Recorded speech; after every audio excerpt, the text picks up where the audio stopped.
આ દારૂનો એક ગઢવી માથાભારે એવો છે. પોલીસ એની આરે હપ્તાથી પૈસા લઈને દારૂનું વેચાણ કરવા દે. અનેક રજૂઆતો કરવા છતાં પોલીસ કાંઈ એક્શન લેતી નથી. અને અહીંયા આવીએ તો શું આવ્યા છો. આજે અમારા ગામમાં 30 મણ કપાસની એક ખેડૂતની ચોરી થઈ.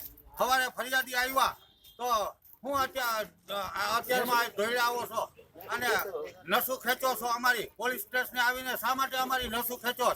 ઉપડો એ તો સીમમાં રાખો તો કપાસ ચોરાય. આ અમારી સલામતી નથી આ રાજ્યમાં.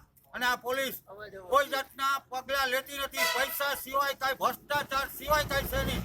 એમાં ઉપલેટા પોલીસ સ્ટેશન એટલે છેલ્લામાં છેલ્લા કક્ષાનું છે. તમારા બીટના જમાદાર કોણ છે બોલો? બીટના જમાદાર ભાઈ કોણ છે?